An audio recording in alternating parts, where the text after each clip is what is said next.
Bem-vindo a mais um episódio do podcast Eu, Antifrágil.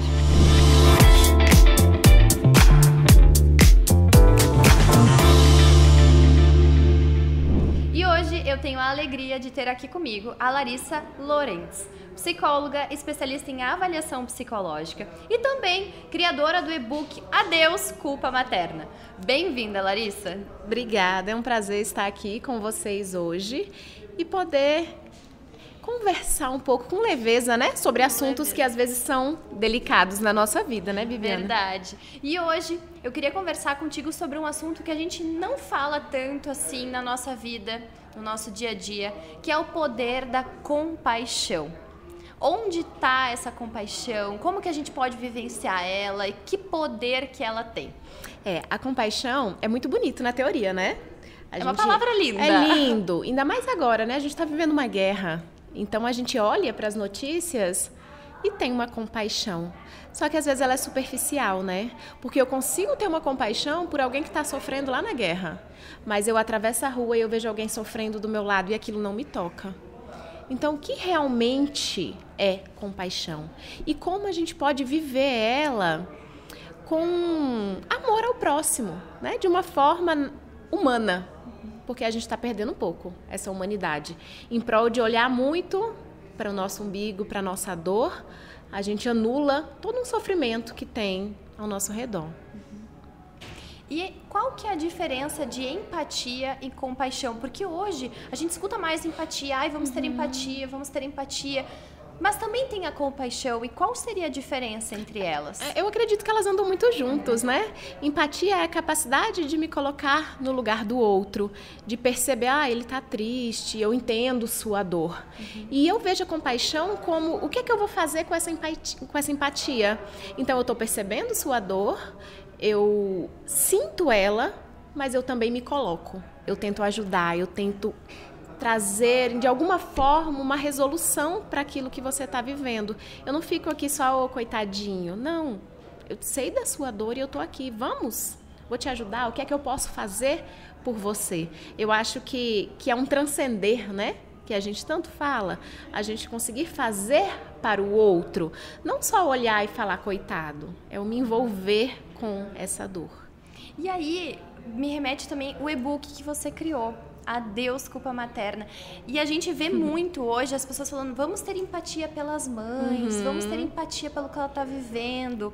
Mas e se a gente fosse trocar essa palavra empatia, que seria como se fosse uma teoria da compaixão, fosse para a prática, que seria realmente ter compaixão por isso tudo que a gente vive. A maternidade traz, né? A maternidade traz. Pois é, mas aí eu fico pensando assim, que antes da compaixão, a gente tem que ter a autocompaixão, que é a mais difícil. Porque a gente se crucifica muito, a gente, mãe principalmente, né? Eu nunca sou boa o suficiente, eu nunca me dou o suficiente. Então, no e-book eu falo muito sobre essa autocompaixão. É sobre eu entender a minha condição humana e aceitar ela. Porque a gente vive num mundo que está cobrando uma perfeição. Em todos os aspectos da vida, nós somos pressionadas a viver em plenitude. Quem que vive em plenitude hoje? Hoje ou em qualquer momento da vida? Nós passamos, a vida, elas são ciclos, né? São momentos. E aí eu sempre falo assim para os meus pacientes, para a gente imaginar uma pessoa que está lá no hospital. Imagine um monitor cardíaco. Como que ele fica, Bibiana? Sobe e desce, sobe e desce. A hora Exato. que ele equalizar ali... O que acontece quando fica retinho? Já era. Morreu. Deu. Por que a gente está buscando esse linear na nossa vida? Não vai existir. A gente só quando quer morrer. Tanto viver, né? E a vida é isso. É altos e baixos com naturalidade, com autocompaixão. É o entender que tudo bem se hoje eu não tive tanta paciência com meu filho, afinal eu tive um monte de problemas no meu trabalho e de alguma forma eu fui impaciente. Amanhã eu vou ser melhor. Muitas vezes a gente busca que o outro nos enxergue como pessoas boas, né? Aquele ali tem empatia, tem compaixão. Isso. E agora você falando de autocompaixão, isso é muito forte. Porque do que adianta nós mostrarmos ao outro que temos compaixão pelo mundo se a gente não tiver a nossa autocompaixão? Exato. Se a gente não olhar para dentro da gente e dizer assim, não, mas será que é assim? Será que isso me faz bem? Será que isso tá tá legal? É como se a pessoa tivesse com o chicotinho, né? Se não seja bom pra si, só pros outros. Vai, Isso. e aguenta. Mas até quando que a gente vai aguentar? Então, é por isso que eu vim muito com essa ideia, assim, que você me convidou para falar de compaixão. E eu vim pensando, eu não tenho como falar de compaixão se não existir a autocompaixão, primeiro. Porque a gente tem que vir antes. Exato. Tem que vir. É esse o processo, é a ordem, né? E aí, quando chega um paciente para mim, assim, mulheres com problema de autoestima, eu sou feia, eu sou gorda, eu sou burra, eu sou incapaz. Eu sempre pergunto assim, você falaria isso para uma amiga, que ela é feia, que ela é burra e que ela é incapaz? Não, jamais falaria isso para uma amiga. Eu falei, nossa, que interessante. Para você mesma, que deveria ser a pessoa mais importante da sua vida, você fala tudo isso e muito mais. Coisas até piores. Mais doídas, dolorosas. Então, eu acredito muito que, primeiro, para eu sentir uma compaixão verdadeira por alguém, eu preciso ter autocompaixão. Eu preciso entender que tá tudo bem eu ter dias bons e dias ruins. Tá tudo bem ter dia que eu não tô afim. Ter dia que, eu tô triste. Tristeza! Que condição bom. humana. Tá viva! Tá viva, tá oscilando. Só que aí hoje vem toda uma mídia, né? Um Instagram, uma vida de Instagram, que a gente tenta fingir que tá tudo bem o tempo todo. E aí as pessoas... Teve até foi hoje ou ontem, um influenciador de Salvador que cometeu suicídio, né? E aí sempre gera uma grande polêmica. Nossa, ele aparentava estar tão bem. E talvez nem ele tinha consciência de tudo que estava se passando na vida dele. Porque ele escondia dele mesmo as emoções. Eu não posso ficar triste, eu não posso sofrer, eu não posso ter um dia ruim. E aí o que é que acontece? Vai crescendo a dor. Quando eu não encaro a dor, é como se eu alimentasse ela. E toda vez que eu alimento o monstrinho do armário, ele cresce. Ele cresce. Então, ele assusta mais, né? Ele fica mais assustador. Então, assim, compaixão, lindo, maravilhoso. Mas antes dela, precisa vir a autocompaixão. E isso é em todas as fases da vida. Imagina que, né, uma hipótese. Hoje eu não tô bem, eu tô com enxaqueca, eu acho que eu não fiz um podcast tão bom quanto eu poderia. Nunca mais eu vou aceitar convite para o podcast, porque eu não sou boa nisso. É justo? Eu tô tendo autocompaixão com o meu momento? Não tá se respeitando. Eu não tô me respeitando. Então, realmente não foi tão bom, porque eu não estava, né, num dia bom. E às vezes, até essa opinião é uma autocrítica. Sim. Porque às vezes pro outro foi tão bom, foi tão legal, foi tão produtivo, mas pra você, na sua mente, não foi. Eu mas vou às me vezes diminuindo. É só pra você, porque pro outro foi tão bom, né? Exato. E aí a gente tende a se diminuir, né? E a autocompaixão já foi Não, embora. não, passou longe, nunca nem teve. Então, assim, isso é um convite até que eu gostaria de deixar para as pessoas de tentarem olhar para si com autocompaixão e aceitar a sua condição humana. Porque a gente está tentando fugir do que é humano e tentando viver algo que desse mundo eu sei que não é. Não tem condição, né? O retinho do monitor cardíaco. A gente precisa do movimento, a gente precisa disso. É porque existe uma cobrança de estar sempre bem, de estar sempre bem aparentado, né? Não. Olhar e, tá ótimo, Tá feliz. sempre feliz, que bom.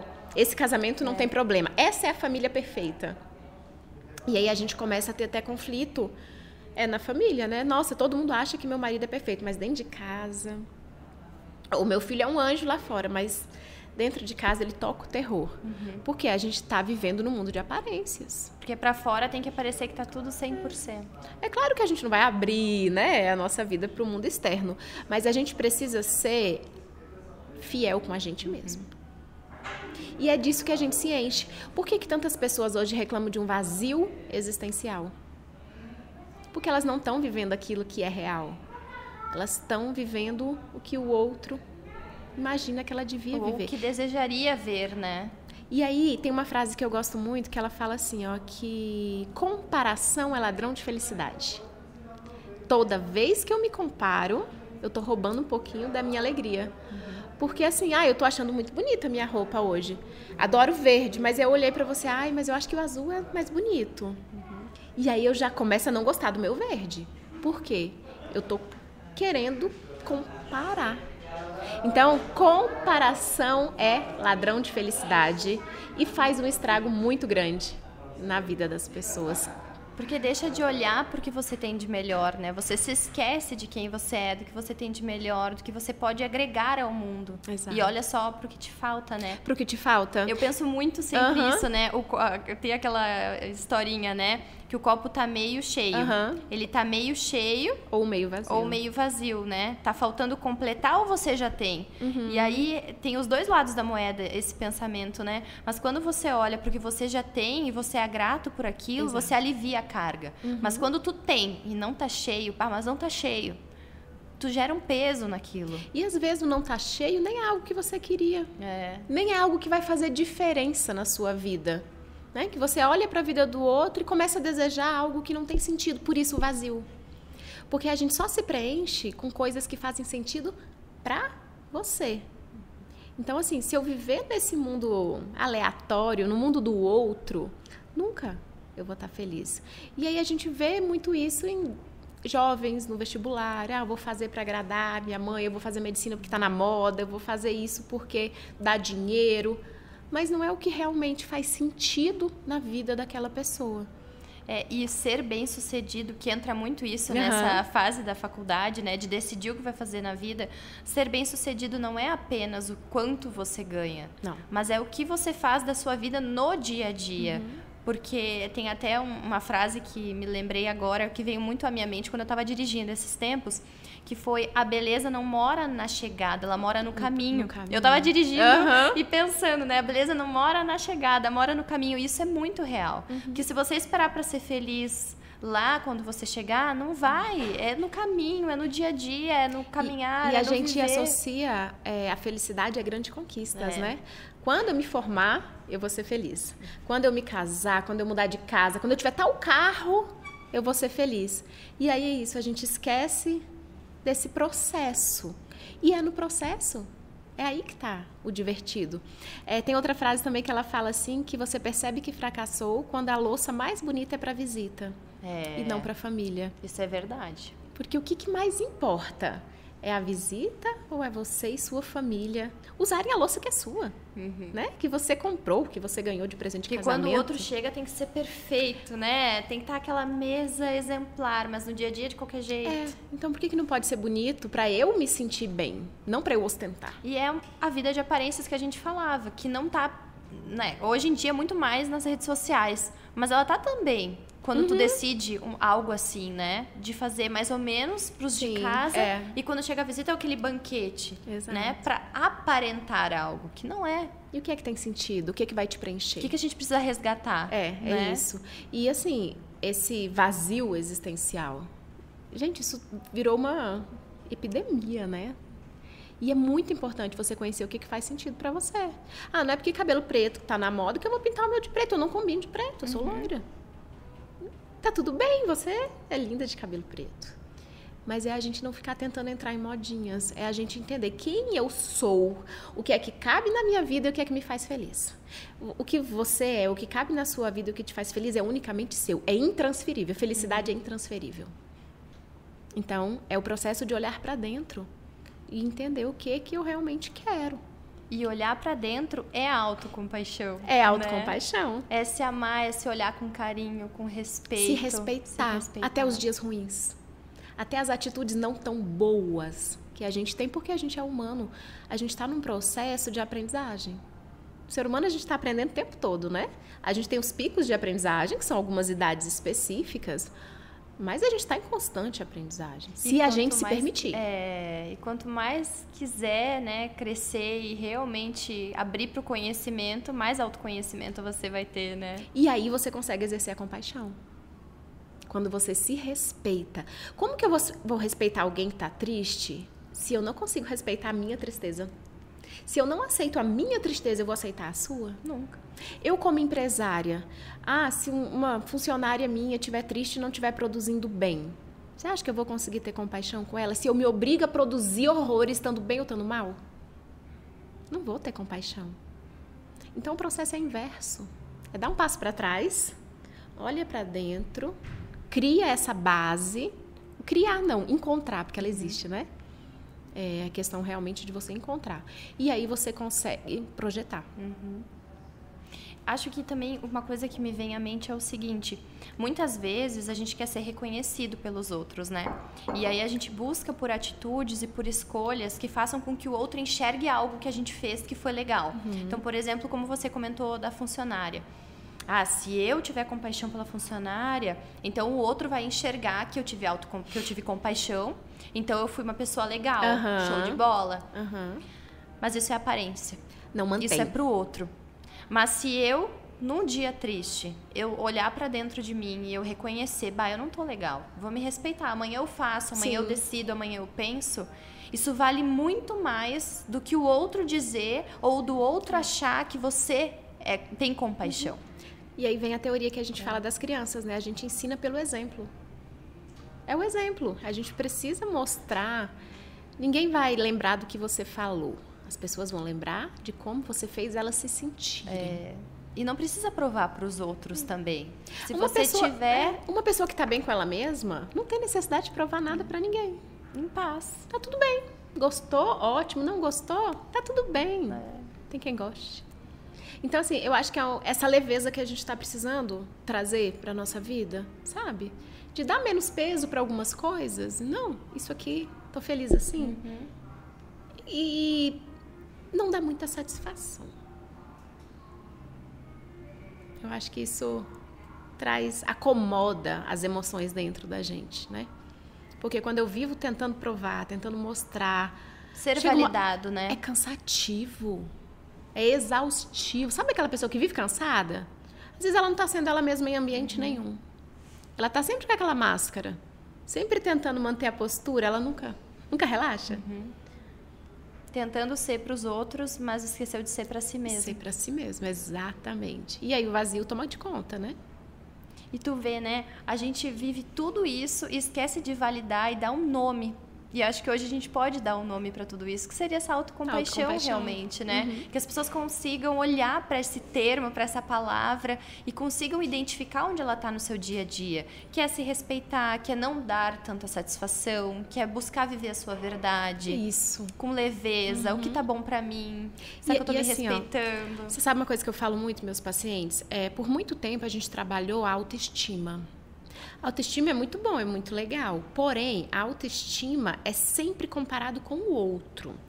Eu sou rica porque você é pobre. Ou eu sou pobre porque eu sou bonita porque você é feia. Então, a autoestima sempre envolve comparação com o outro. A autocompaixão envolve comparação comigo mesma, que é a única comparação justa da vida.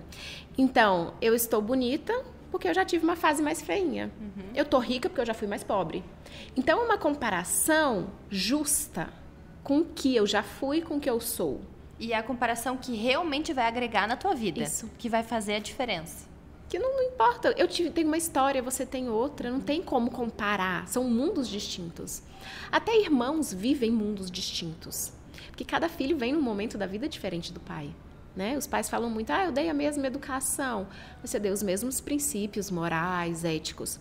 Mas cada filho é uma demanda diferente. Vivências diferentes, necessidades, né? Personalidades. Então, acaba sendo diferente. Então, assim, a única comparação justa é você com você mesma. Então, eu convido a trocar o termo autoestima por autocompaixão. Porque ele sim vem de dentro. E se hoje nós pudéssemos encerrar esse bate-papo tão gostoso com uma mensagem para quem está nos ouvindo ou nos assistindo? Uma mensagem para a gente refletir. Qual seria? Eu gostaria de convidar vocês a olhar para dentro, a entender o que é que faz sentido na sua vida. Imagine 2 coisas que se tirassem de você hoje, você não viveria sem. Olhe para elas e foca nisso, dá valor para isso, dentro da sua verdade, sem estar preocupado com a verdade do mundo. Viver a sua vida da forma mais bonita e plena. Sem prejudicar ninguém. Sem prejudicar ninguém e com muita autocompaixão. Com muita autocompaixão, exato. Talvez seja um dos degraus da felicidade, né? Que a gente tanto busca. Essa paz interior. Com certeza. Lindo. Amei.